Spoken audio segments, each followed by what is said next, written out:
Good morning, everybody. It's Positive Tuesday today, March 19th, 2024. First day spring, right? It is today. Kind of a day for first day of spring. For Barron County Sheriff Chris Fitzgerald, I'm Dryden Wire founder Ben Dryden, and you are watching The Big Show, Positive Tuesday with Ben and Fitzy, presented by Professional Exteriors and Interiors. With 20 years of experience, this locally owned and operated business provides quality work both on the inside and on the outside of your home or business. Like Fitzy and I, they believe it's the little things that make a big difference.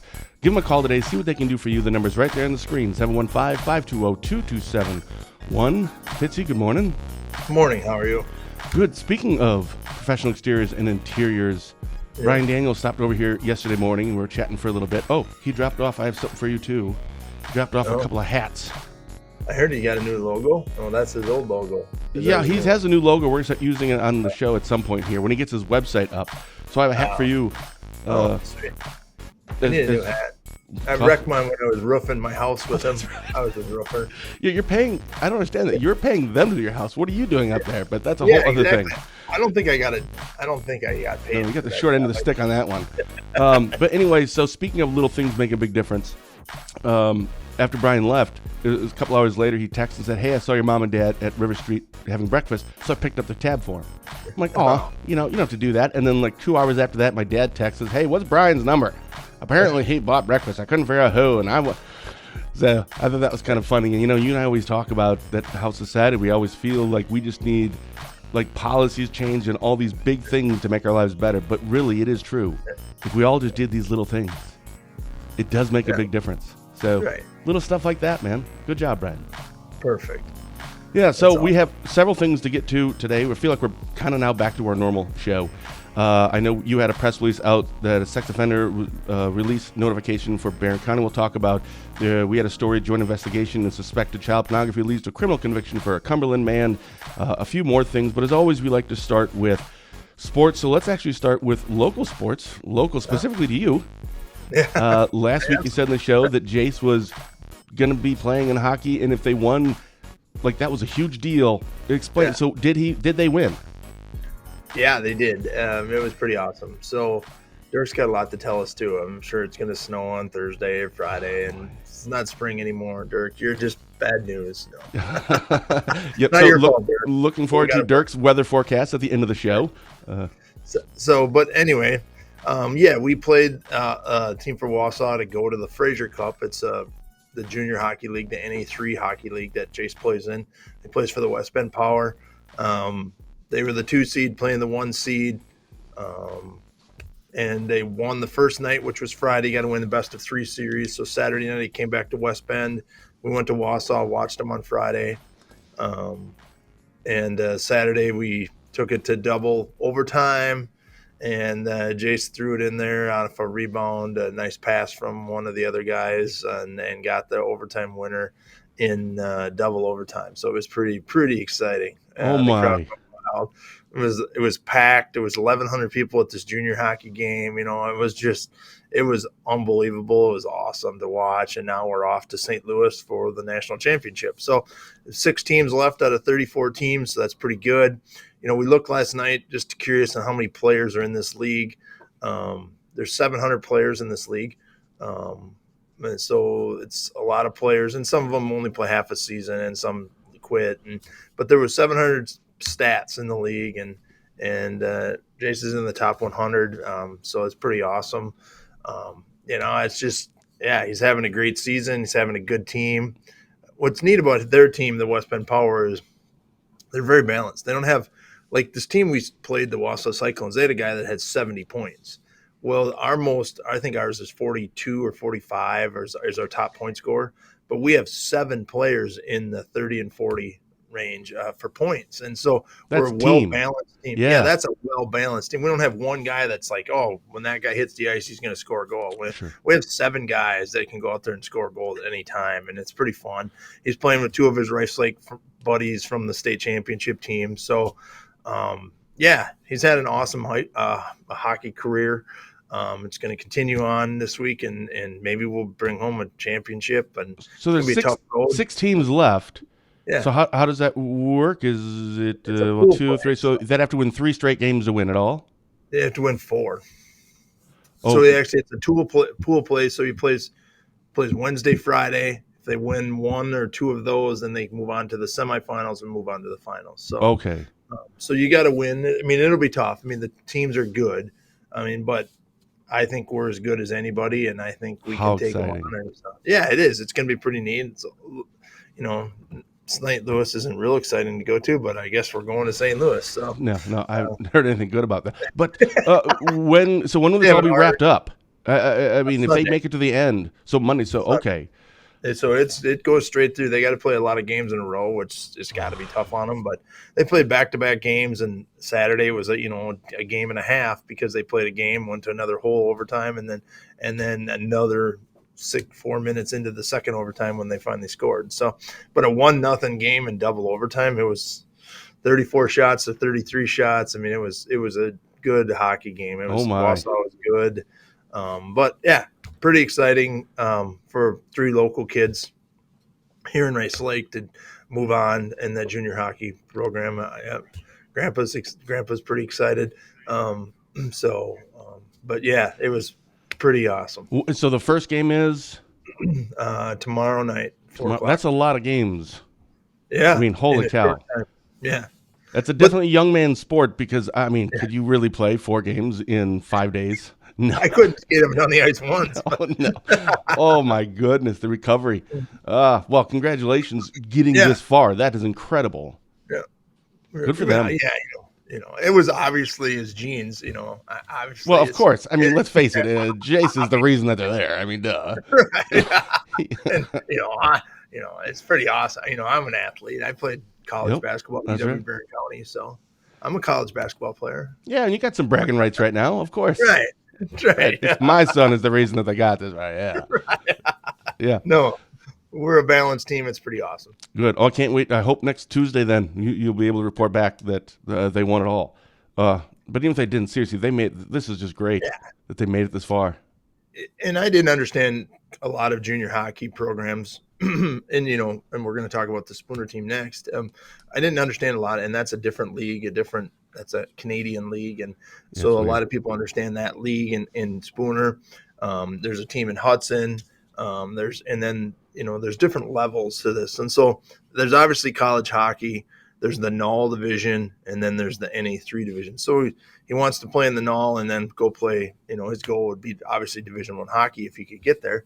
But Division II and Division III hockey, the UW Eau Claire's, the Stevens Points. I mean, they've had a national championship before in Stevens Point.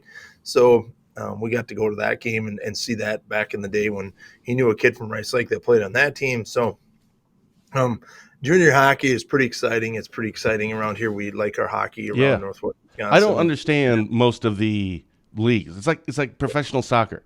How many freaking leagues are there? Right, exactly. I don't understand all these. And then you can go to this league halfway through the season. Then you can go to what is going on? Like, I'm so confused. I just want to see rankings, and it just very simple, like one league. But junior hockey is crazy. Yeah. So speaking of local or hockey and staying on sports, did you see about the Lumberjacks? Spooner Area Youth Hockey Association had a news release last Friday that we published on DrydenWire.com that the league kind of got buried in there, but in there it said that the Lumberjacks are no longer, I think they were invited to leave, I think was the way they actually worded it, which is interesting. But they're not, apparently Lumberjacks have been, I think, in Spooner for about 5-ish years or so, something like that. They're no longer. And I heard that they may be playing a couple of games or something down in your area. Do you know anything about it? I do. I do know about it. And they did leave Spooner, and I believe it was a joint separation there. And I don't know, one side's probably going to tell you a different story. One side's going to tell you a different story, but whatever. And they are playing in our rink because they need to finish out their season. Doesn't mean they're staying in Rice Lake. It means that they're playing some games. They asked us for some ice. Oh, okay. And, I serve as the vice president of our youth association with our president, and we agreed to sell them some ice for their playoffs. So they are playing their playoffs here. We did have a couple games with them during the season for part of our youth program, and they were trying to get fans to come up to Spooner, which I think worked. I mean, it's just advertising when they play down here to say, hey, come to Spooner next weekend and watch us, or the weekend after. So, that's just how junior hockey works. And, I don't know where the Lumberjacks will end up next year, if they'll be in Rice Lake or not. there's a lot of discussion to be had. Sure. And even if they want to come here, I don't know the whole Right. story on why they left and what the whole story is. I'm sure a lot of people will tell me. But yeah, it's a great for the kids. The one thing I've heard about the Lumberjacks is they do take care of their kids, just like the West Bend Power. These have these billet families. Mike Schaefer's a big fan of being a billet. Yep. He takes care of those kids. It's people like Mike Schaefer and his family that take care of these kids that come from all over the country to play hockey in a little town of Spooner And or they need a West place to Bend live. So explain what that is. What, like, for example, what a Mike billet Schaefer does. family is these kids are coming. I mean, Jace has, and I don't know the Spooner kids or where they all come from, but Jace has a kid from Seattle, Washington that comes to West Bend. Didn't know anybody, just said, "Hey, I want to play for a good hockey team." West Bend coach convinced him to come. It's recruiting, it's tendering, it's offering. They don't get paid to play. Jace doesn't get paid to play. The Spooner kids don't get paid to play. Actually, we pay to play. But the billet families take care of them. So this kid came from Seattle, Washington, gets dropped in West Bend, Wisconsin, and lives with the family. And for a fee, they have to feed them, give them a place to sleep, give them a bedroom.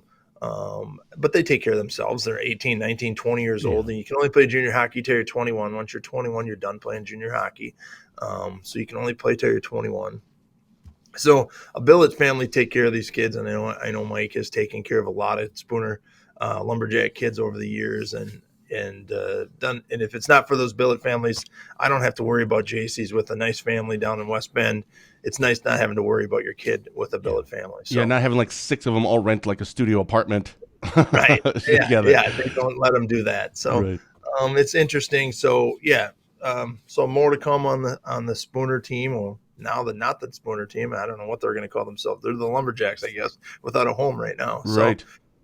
So we'll see what happens and where they go. But I know they are playing their playoff games. They start the playoffs, I think this weekend maybe they start playoffs. And last year they made it pretty deep into the playoffs. The Lumberjacks did. So there might be some more games in race. Like, I don't know how they have a 7-game series. We play a 3-game series in our league. And this is the Lumberjacks are out of Canada. They're out of Canada. They're out of Canada. Just south of Canada, They're right? a Canadian hockey league. But this is an American team that's in the Canadian Hockey League. So all of their teams play in Canada. So they have a lot of travel back and forth. And it's just a way to see, again, doesn't make any sense. If you're a Canadian team, you should be playing in Canada. Like, none of this makes any sense to me. And there's there's a team in Eagle River that's a Knoll team, which is the league above where Jace plays. I mean, there's teams in the Wilderness, which is out of, I think, Duluth. And that's a Knoll team. I mean, there's just hockey teams everywhere. And but we're excited for hockey in our area, and it keeps going. High school and youth hockey's over, but playoffs for all these teams, and it's just like the NCAA tournament. And we've been talking sports for a long time, but we're talking a lot of local things here, which is kind of neat. Yeah, that's a little different. Yeah, right. And actually, let's touch on that real quick. Mainly the Badgers, Wisconsin Badgers. I don't know if you watched their championship game. It was great. And the guy from NC State, their center, who's like looks like an offensive lineman. And I don't mean like just big. I mean hefty. Like, you shouldn't be playing basketball, but oh my goodness, he was really good. Yeah. No, wait, I'm thinking of the wrong one. I'm thinking North Carolina. I'm sorry, it was North Carolina, NC State. But no, it was the Badgers. NC State's got it. Yeah. But no, the Badgers, they almost won that game. They beat Purdue, which was great. But here's my question. They're 5th ranked in the tournament, but they're going against James Madison, 12th. A lot of people are picking James Madison. Who do you have there? I picked the Badgers. I think the Badgers will. I mean, you can't take on the number 1 team in the country and beat them when not many people did all season. And the Badgers had to play 3 games up to that game, just to get to that, because they came in at the bottom of the Big Ten tournament. So but they were winning most of that game, and they lost to Illinois at the end there. But it looked like the Badgers are going to pull that out. And then also Duke, they're seated 4th. Apparently they have like the best recruiting class of any team. So next year they're supposed to be loaded. But this year, there's some questions. How far do you think them? Do you see them going to the Sweet 16, Duke? I do. I do, because they're my favorite team. So yes, so Duke goes to the Sweet 16. The Badgers have a chance. I don't think Duke and the Badgers go much beyond that.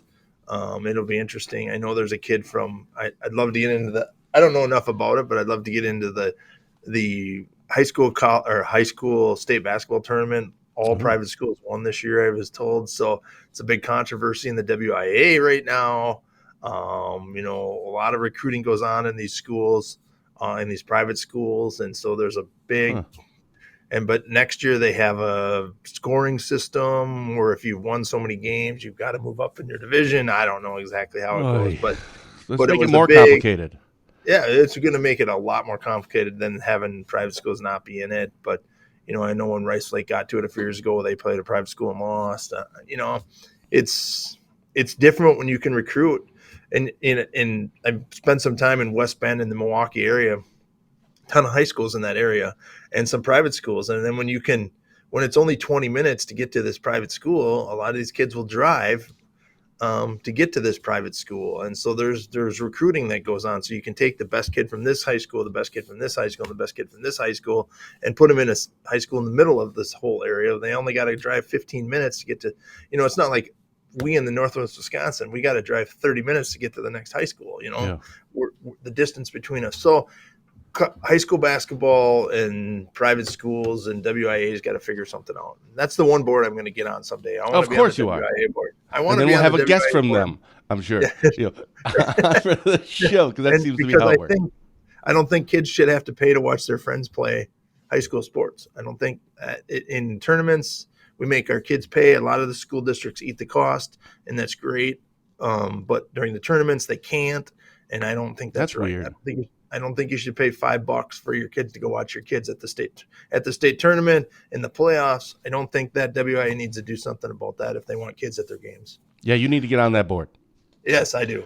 All right, we have a lot to get to here. We'll get to all of that, starting with there was a joint investigation into suspected child pornography leads to criminal conviction for Cumberland man. We'll get to that and more in 15 seconds after a word from Spooner Health. Spooner Health, compassion is at the center of everything we do.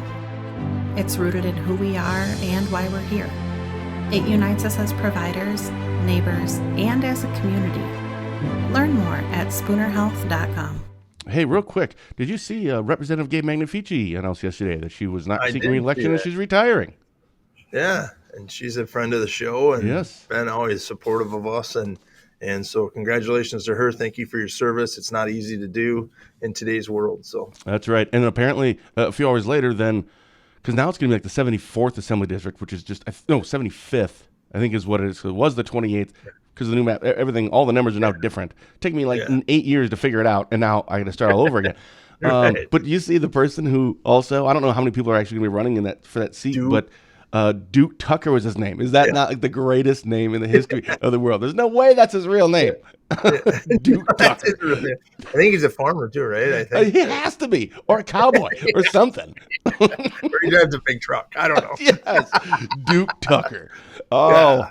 And he's got to be a Republican with a name like Duke Tucker. You just have to be. That was a great name. All right, so you had put out a press release. We'll get to that. I know you mentioned this last week that we're going to talk about it, but before that, I had a story up end of last week. Joint investigation into suspected child pornography leads to criminal conviction for a Cumberland man. I forgot to print out the summary of the story. I think I sent that to you. Yeah. And I think he got 10 years sentence with 3 years in, 7 years withheld in state, I believe. Yep. But interesting. So one, were you happy with that result? And then two, did you see one of the conditions? In the conditions for the other conditions, register no contact with minors, prohibited from possessing any form of pornography. Yeah, that was the one. I don't think I've ever seen that before. It might be just the way they worded it. It usually is in there. It's always going to be a condition of your probation, whether it's written in there or not. It's a condition of your probation for the most part. So it may be just that. Because of I don't know the details of this case. I can't remember. It's from 2001. And they take a long time to get convicted, obviously. Sometimes, so yeah. It's 2024, and it's a 2021 case. So I believe originally that was based off a press release that you had done in 2021. Right, yeah. So, and so I don't like that, but I don't like the distance it takes. I'm okay with the sentence. We had another one. I think the person got 9 years in, and I don't know the details. I think there was more details, and I don't remember the details in this one either, but this was 5 counts of felony possession of child pornography.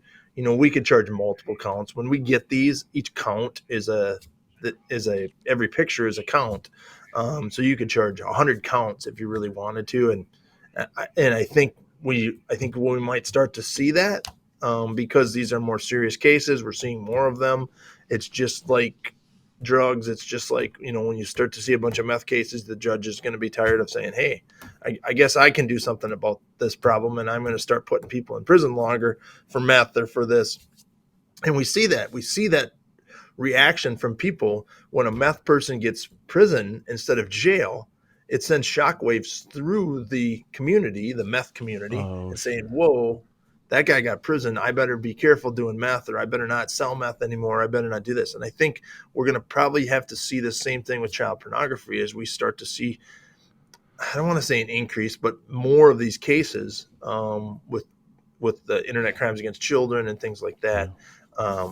Doing this. So we've talked about that on this show a lot. And actually, I just got another email, emotion mail, a couple of weeks ago, kind of blasting us for the fact that we are doing so many stories on this. And I didn't respond to the person because, sometimes you can just kind of tell some people just need to vent about something. And it's, I can't have a logical conversation with someone. But we're not seeking this out. These are what are being charged. And I'm glad. I'd rather see it being charged than if we don't see any charges. That either means one of two things. It isn't happening, which would be great, but I don't think that's likely. Or B, we're just not catching them. So it's good that we're actually catching these people, the alleged, I suppose. Mm-hmm. And we have seen an uptick in this over the last year. We used to do more stories about 5th and 6th offense OWIs, and now, for the last year, it has been very heavy on these types of cases. And these are serious cases. And the reason I sent out a press release on everything that we do that's what I consider serious in nature, even some of the minor stuff, I'd send it out because I want people to know what we're doing. I want people to help us stop drunk driving, stop meth, stop child porn, whatever it is. So that's why I pass those press releases on. It may not seem like a big deal, like, oh, there's another, but we can't get complacent in the fact that that's just another child porn guy, another child porn, another child porn, another child predator, whatever it is. So I do this to gather support for law enforcement. I gather to give you knowledge as a citizen of Barron County to say, hey, be on the lookout. Hey, talk to your kids about this. Hey, let's not drink and drive. Hey, let's whatever. So, we send a lot of press releases up, but I've sent 4 press releases this year, and that's great. I know. Sent 4, but 2 of them of the 4 are because of child sex crimes or a press release on a sex offender being released. Speaking of, you sent a press release out. Our headline, we put this up, I think it was yesterday, but I think you sent it earlier last week, but waited till yesterday because I believe yesterday was when he's being released. Correct. It was headline was sex offender release notification in Barron County, Wisconsin. For people who didn't see that, I'm assuming you put it on your Facebook page as well. For people who didn't see that, what is that about? Yeah, we just have a sex offender being released into Barron County. He actually isn't ours, and we tried to fight this one and didn't because he's going to a group home type setting. So it's not homeless situation, which we do see. It's not a homeless situation like the next one's going to be when I send it out in 2 weeks. So this one's a group setting. It's because of some other issues that we agreed to do this. He isn't a Barron County person, but the state would have moved him here because of the circumstances. We'd have lost that battle. So I agreed to let it to not extend it and not make him homeless for 2 weeks or something like that. So that one's a little bit different than normal. But you are going to see some, I've been told, and we have one, they may have a house for him or an apartment in the short term for him. But we have one you're going to get in a couple weeks that's going to be homeless. I don't want a homeless sex offender. I'm trying to work with the county on that. I think the county may have to get in. I know there was some talk about some other sex offenders that are being released they're called, there's different levels to a sex offender. There's a 980, which is the max person they literally have to be released from. They've been serving 10, 20, 30 years and they have to get released, but they have the ability to reoffend. So they're a 980, which gives them tons of restrictions. They're on supervision with GPS and with geofencing, it's called, where if you cross this line, your thing goes off. So you can literally draw a line in the middle of your house and say, if you cross to this side of the house, it's going to beep and you're going to go to jail. I mean, it's really the technology that we're using to keep track of sex offenders is magical. I mean, it's very, very detailed, very unique. And so we have these 980s, and you have these other sex offenders, and they're based on risk level, and there's a formula that the state uses for these to determine that. So these sex offenders, some of these homeless ones aren't very serious, but we want to keep track of them. And there's some data out there that suggests if you can keep track of them and give them some support, that they won't reoffend. Well, that's my job. My job is to make sure they don't reoffend. Well, I know everybody's going to say, leave them in jail and they won't reoffend in jail. And I get that.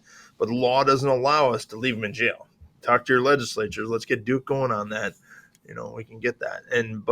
So sex offenders, some are homeless because we have to place them here. And municipalities have created ordinance that says, you can't be in the city of Rice Lake. You can't be in the city of Barron, the city of Chautauqua. If you're a sex offender, we don't want them. Well, where does that leave them? It leaves them in the county. So as more and more municipalities do that, and they can't be by certain places, a park or daycare center. When you get to a municipality, whether it be Rice Lake or Chautauqua or Barron, every corner there's a church, there's a playground, there's a park, there's a school, there's a daycare. So it's not that they're taking your rights away. It's just saying you can't be within 1,000 feet or 1,500 feet or whatever the law states the number is. And so when you get to municipality, that's pretty much a whole city. Right. So they got to live in the country.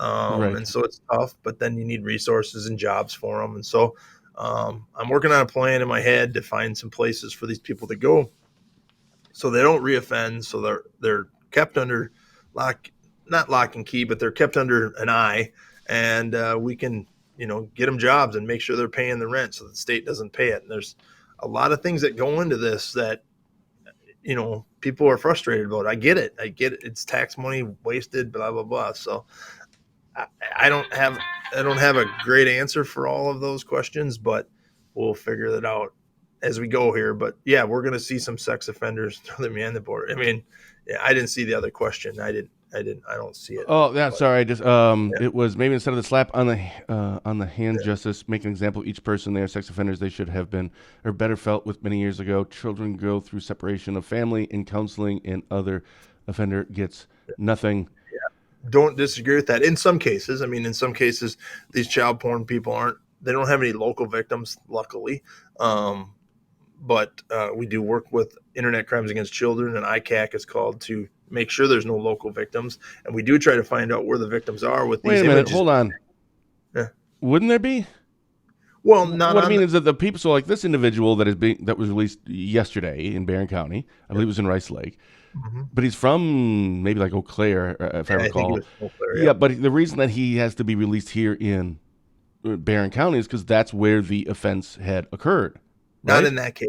Not in this case. In this case, it was different. He did the offense, and I believe it was in Eau Claire. Okay, maybe that was because it. I didn't realize that. Yeah, this is a. You can appeal that, and normally you lose, but in this case, due to some medical thing. Okay, but typically that person is going to be released in 98% of the time. You get released, and that's why we're going to get, I think, 8 more in the next 2 years, based on the sentences that you've shared with these people meeting up to when they're pretending meeting a 15-year-old boy and they're really meeting a cop. Yep. We're going to get 8 more of those in the next 2 years. I love those. I love those because there is no actual, and maybe this is offensive somehow, way, shape, or form. And if so, I don't mean it to be, but there isn't a victim here. Right. At least not a direct victim, because it's just a cop still. So I kind of like those. Like most of these stories, I don't put in a whole lot of details, but when there's a minor involved for numerous reasons. But with those, I actually put in a lot of details because there wasn't an actual victim here, which is just great. A lot of these people come from Minnesota. Yeah. Because it's so close. And they think we're just a bunch of hillbilly dumb hicks, northern Wisconsin. The cops must be morons. And I don't think they realize cops are pretty up on this. This isn't their first rodeo. Yeah, we have some great cops that know exactly what they're doing. But remember, we're bringing these people here. Now they have to stay here when they get out of prison. because they have to stay in the conviction. You have to go to the county of your conviction and live. Now, if some guy from Minnesota got a job over there, he's got a house, he's married. Okay. Now, if your wife's going to leave you, you're going to lose your house, you're going to lose your job. So now you're coming to Barron County. You don't know a soul. You never been to Barron County ever. And now you got to live here for the first 2 years. Where you're supposed to live, how you're supposed to get money. So they end up being homeless, and they can sleep in their car. It's not illegal to be homeless. You can't do anything about it. And they can charge it. They can charge their bracelet. A lot of them are going to be on a bracelet. They can charge that at the probation office during the day, and then at night they have to go put their head somewhere. Usually that's in a parking lot of a city that doesn't have an ordinance. That and there's a and you push these people to reoffend, and we got to be careful of that. And so that goes into all of my thinking on how to keep my community safe. And that's my job, is to keep everyone safe. And would I love tougher sentences at times? 100%, but that's part of I don't want to say a game that we play, but it's politics. Everybody understands that. We've talked enough about this on the show. It's the politics of it that go into thinking about what to do with these sex offenders. And I know, again, everybody's going to throw the key away and leave them and don't give them help, but I don't want them to reoffend. So I want to keep track of them. I want them out of Barron County. They have to live here for so many months or years before they can go back to the county of origin or move to a family member in a different state or wherever it is. But they have to come back and serve part of their sentence here in Barron County. Should each one of these cases be handled by a case by case basis, or if they're because it's maybe never a perfect answer or perfect solution, but would it be better if it stays the way it stays versus if you are in Barron County and you offend down in Kenosha County, but when you release, you're back at the county in which you're from? Would that be, I wouldn't say better, but does that make more sense? Or just doing that isn't going to solve, now we solve one problem, but now we have two more problems. What's the answer here? No, the answer is the way they're doing it. Make it to the county of conviction, because otherwise you're going to get a city like Milwaukee pass an ordinance that no sex offenders can. And I think they're the ones that lost in the Supreme Court. That rules, a lot of those rules that cities are enacting are illegal. I'm not saying any of ours are in Barron County, because we have so many parks, and if you write it right, it's safer for your village or your city or wherever it is. So I get that, but we're also displacing these people where there could be some services to get them help, to get them on the right track, to be a member of society. And I know people don't like that second chance thing, and that's fine. You don't have to, but I'm stuck with them. I don't like it every day either, but I've got to make sure our community's safe and stick them. But otherwise, we're going to get people from Milwaukee living up here, and I don't want Milwaukee sex offenders. I don't want any of them, but I'm going to get the ones that we convict here in Barron County, and we have more control over what we do. We're going to continue to go after these people.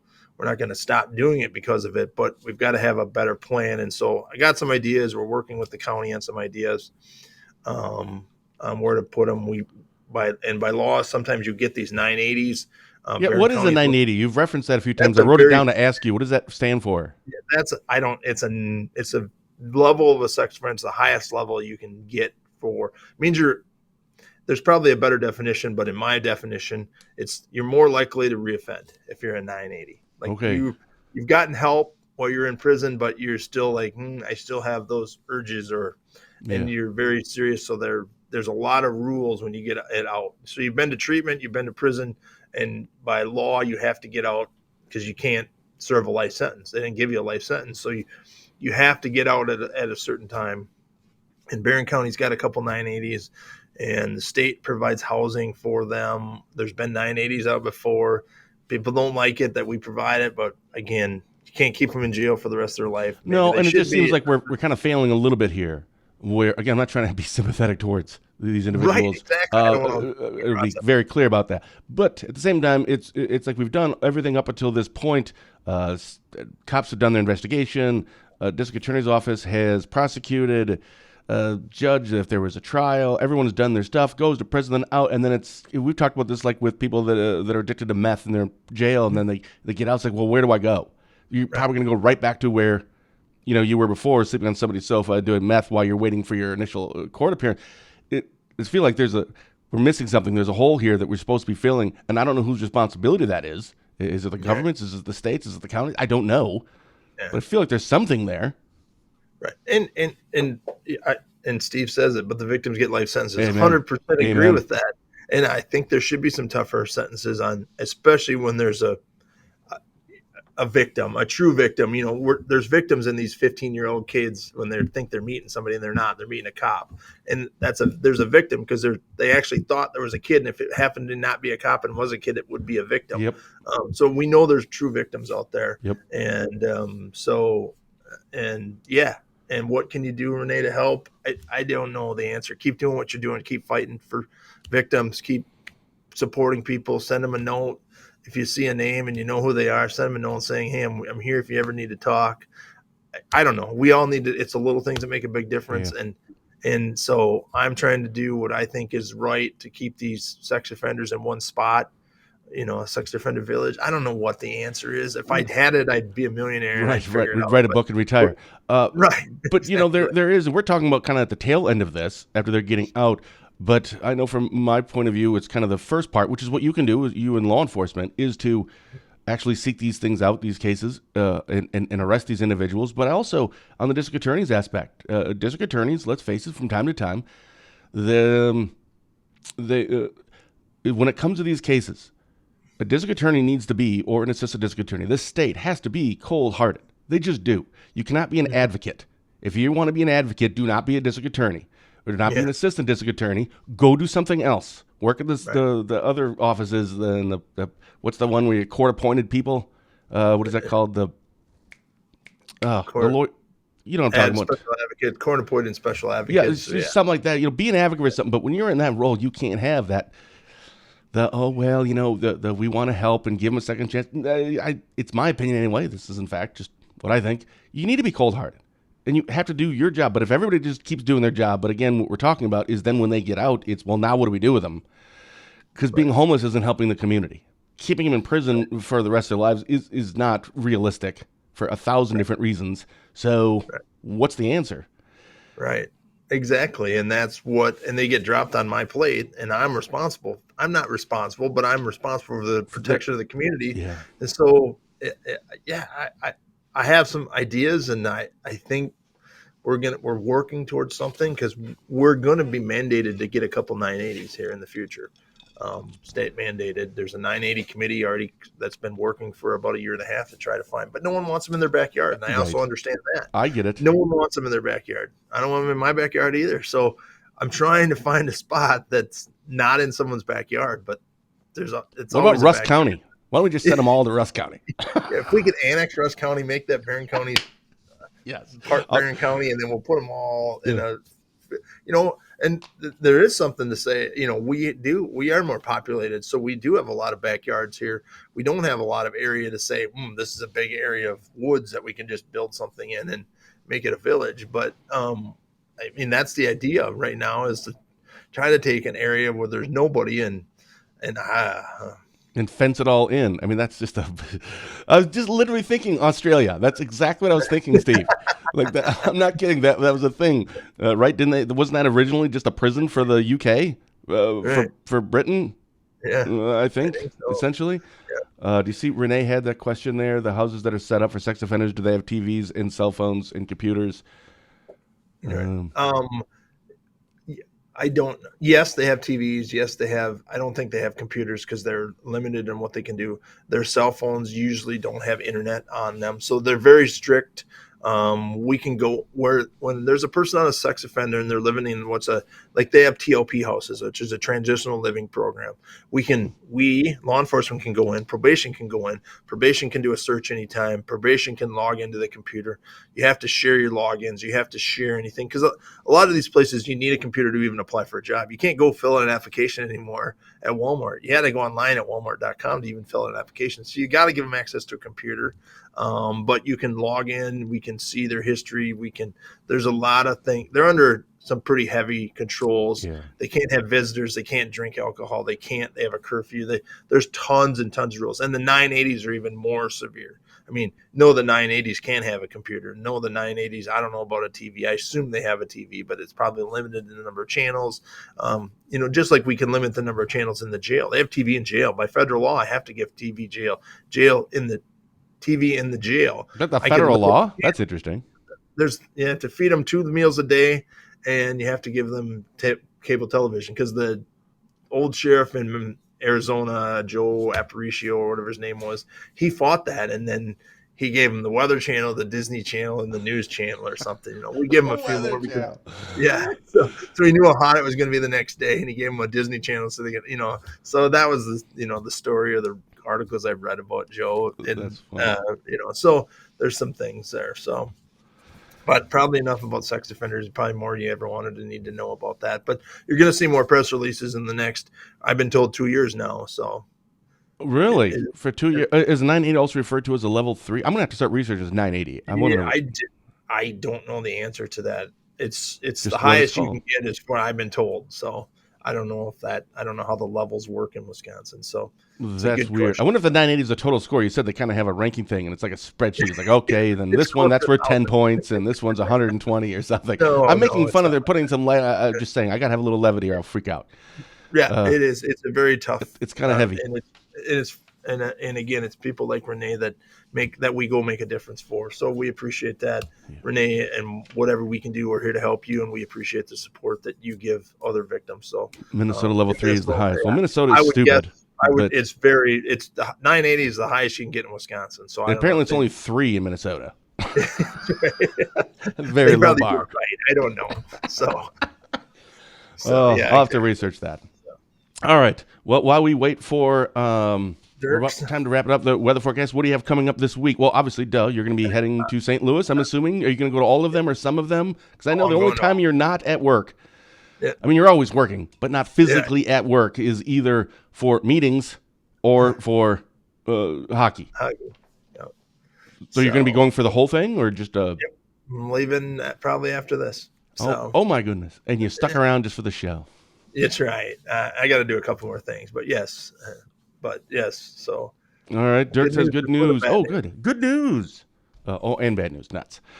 Drive through much of Thursday. Today's 40, 45, cooling off in the mid-20s, around 30. Gusty wind. Oh, okay. So kind of chilly and windy. Winter to stage a hard comeback. Accumulating snow for Thursday night into early Friday. Most areas will see 2 to 4 inches. Some spots could see as much as 6 inches of snow. Hey, that's weird to actually see that. And then lastly, a strong winter storm to affect the area for Sunday and Sunday night. Kind of early to talk about the snowfall amounts. However, it's looking like the area could see a lot of snow. Oh, my goodness. Yeah. Well, hey, I got to use my snowblower finally. Use the snowblower. Everybody's got to get it back out. Everybody probably put it away. Get your snowblower back out. You might need it. Drive safe. Drive careful. Watch the weather. Don't travel if you don't have to. All of those things go back into play. We are going to see some snow. There's no question. Whether it's 1 inch or 3, I don't know, but the roads will be slippery at times. Hopefully it melts right away. With the roads are warmer, kind of like that first snowfall. So hopefully, but if it snows 3 inches, it's never going to be able to melt fast enough. So drive safe. Be safe out there. Hopefully Saturday is good. Riley is going to be doing my daughter Riley is doing her play musical Thursday, Friday, Saturday, Sunday for the school, which she's been going to this thing for practice for months and months and months. Like yesterday, we were like on the weekends, like 10 to 7. It's ridiculous. Like, this better be like the greatest thing I've ever seen in my life, because how much work they have to put into it. And by the way, this is a little bizarre. So obviously child labor laws, because Riley works at the library, as you well know, because we basically got out of the job. But she can only work. Right. And Kenneth works at Economart, but same thing. They can work 4 to 7 on a school night because of, they're 14, 15 years old. So that's how it works. But they can go to school all day, and then right after school until 10 o'clock at night doing practice. And just like with sports. I'm not saying they shouldn't be able to do that. But for Kenneth, he's not in that sport, or he's not in a musical. Why can't he work until 8 or 9 o'clock at night? No, you can't. But the schools can keep him out till 10. That doesn't make any sense to me. Yeah. Let's not go down that road. We should go down there. And it's not about the schools. That's perfectly fine. But let the kids be able to work a little bit. And what about these kids that were on farms, growing up on farms? You really think that they're punching out at 7 o'clock? Dad, sorry, I can't go and milk the cows. It's 7:01. That'd go over really well. Oh, my goodness. I agree. So, well, I can't wait for next week. Hopefully, we're going to have some great news. Yep. Perfect. Yeah. Oh, and Mike Schaefer, the Spoon of Musical is always great. A bunch of talented individuals practice hard. And no kidding, their practice is just, I cannot emphasize how much they have put into this. And I don't go to them because I'm out of the loop on school plays, but everybody should go to, I think Rice Lake's got one. I think Cumberland's got one. I think Spooner's got one. I think so. Go to these and support these kids and all of the hard work they put into it. And they're always, like you said, it's like a Broadway play. They put so much time into it. It's pretty neat. It is pretty neat. Mike makes a good point, as usual. As usual, Mike, I'd tell you. All right, for Barron County Sheriff Chris Fitzgerald, I'm Ben Dryden, and you've been watching Positive Tuesday with Ben and Fitzy, presented by Professional Exteriors and Interiors. With 20 years of experience, this locally owned and operated business provides quality work both on the inside and on the outside of your home or business. I should have dropped this hat off before you went on your trip. Like Fitzy and I, they believe it's the little things that make a big difference. Give them a call today. See what they can do for you. The number is right there on the screen, 715-520-2271. That's a wrap for us. So until next week, thank you for watching, and as always, have a blessed day.